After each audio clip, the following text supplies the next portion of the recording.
যশোর নবনির্বাচিত যে প্যানেল রয়েছে আমরা দেখতে পাচ্ছি প্যানেলের ভিপি জিএস এজিএস তারা কিন্তু কিছুক্ষণ আগে এখানে এসেছেন।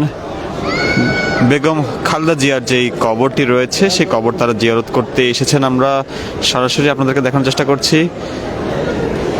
তবে আজ বেলা 3:30টার দিকে তারা রওনা করেছেন যে জগন্নাথ বিশ্ববিদ্যালয় থেকে একটি বাস নিয়ে তারা পরবর্তীতে এখানে আসেন এবং এখানে সে ঠিক মাগরিবের নামাজের আগে তারা এখানে আমরা দেখতে পাচ্ছি তারা কবরটি জিয়ারত করছেন। শহীদ প্রেসিডেন্ট জিয়াউর রহমান এবং বাংলাদেশের 3বারের প্রধানমন্ত্রী খালেদা জিয়া তাদের কবরগুলো যেখানে রয়েছে আমরা দেখতে পাচ্ছি বিপি জিএস এবং এজিএস এবং প্যানেলের কিছু কার্যনির্বাহী সদস্য সহ কিছু সদস্য তারা কিন্তু এখানে এসেছেন। উপস্থিত হয়ে তারা বেগম খালেদা জিয়া এবং জিয়াউর রহমানের কবর তারা জিয়ারত করছেন। আমরা সরাসরি আপনাদেরকে দেখানোর চেষ্টা করছি এই মুহূর্তে নবনির্বাচিত যে প্যানেলটি জগন্নাথ বিশ্ববিদ্যালয়ের প্রথমবারের মতন ছাত্র সংসদ নির্বাচনের যেই গতকালকে যে ফলাফলটা দিয়েছিল সেইখানে আমরা দেখতে পাচ্ছিলাম শিবির প্যানেলের রিয়াজুল ইসলাম এবং আশিক পরবর্তীতে জিএস নির্বাচিত হন গতকালকে। আমরা সরাসরি আপনাদেরকে দেখানোর চেষ্টা করেছিলাম ইত্তেফাকের মাধ্যমে এবং তাদের আজকেরই প্রথম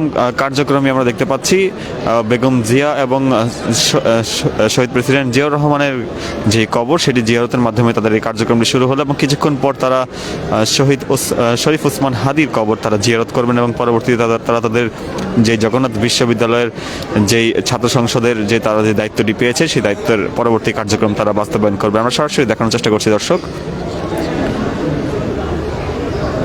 গতকালকে এক প্রকার হাড্ডাহাড্ডি লড়াইয়ের মাধ্যমে কিন্তু এই জগন্নাথ বিশ্ববিদ্যালয় ছাত্র সংসদের ভিপি নির্বাচিত হন রিয়াজুল এবং অন্যান্য যে প্যানেলগুলো রয়েছে সেই প্যানেলগুলোতে শিবির কিন্তু এক প্রকার একচেটিয়াভাবেই তারা জয়লাভ করে। তবে ভিপি পদ যেটি ছিল সেটাতে কিন্তু এক প্রকার হাড্ডাহাড্ডি লড়াই ছিল রিয়াজুল এবং রাকিবের মধ্যে। কিন্তু এক প্রকার যেই কিছু কেন্দ্রের ফলাফল পরবর্তীতে যেই ভিপির কে ভিপি হয় সেই সিদ্ধান্ত কিন্তু একদম ঘুরিয়ে দেয়, যেটা আপনাদেরকে গতকালকে দেখানোর চেষ্টা করছিলাম। এবং গতকাল মধ্যরাতে যেই ফলাফলটি ঘোষণা করা হয় সেই ফলাফল ঘোষণার সময় আমরা দেখতে পাচ্ছিলাম যে শিবিরের সাবেক সভাপতি এবং বর্তমান সভাপতি তারা কিন্তু আলিঙ্গন করেন যে নতুন বর্তমান যে জিএস এজিএস এবং বিপি যারা নির্বাচিত হয়েছেন। জগন্নাথ বিশ্ববিদ্যালয়ের সাবেক শিক্ষার্থী কিন্তু ছিলেন ছাত্র শিবিরের সাবেক সভাপতি। সন্ধ্যার একদম শেষ মুহূর্তে এসে কবর জিয়ারত করেছেন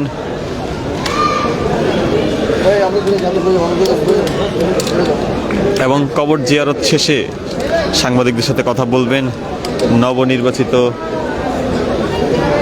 ভিপিজিএস। আমরা আপনাদের সাথে সরাসরি সংযুক্ত হব। তারা মসজিদে যাচ্ছেন,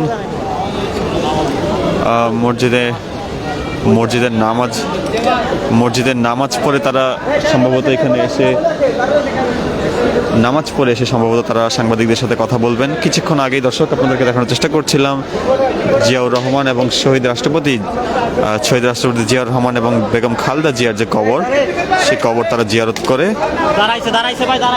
তারা নামাজের উদ্দেশ্যে রওনা করেছেন এবং কিছুক্ষণের মধ্যে নামাজ শেষ করে তারা আবার সংবাদ সম্মেলনে তারা যুক্ত হবেন।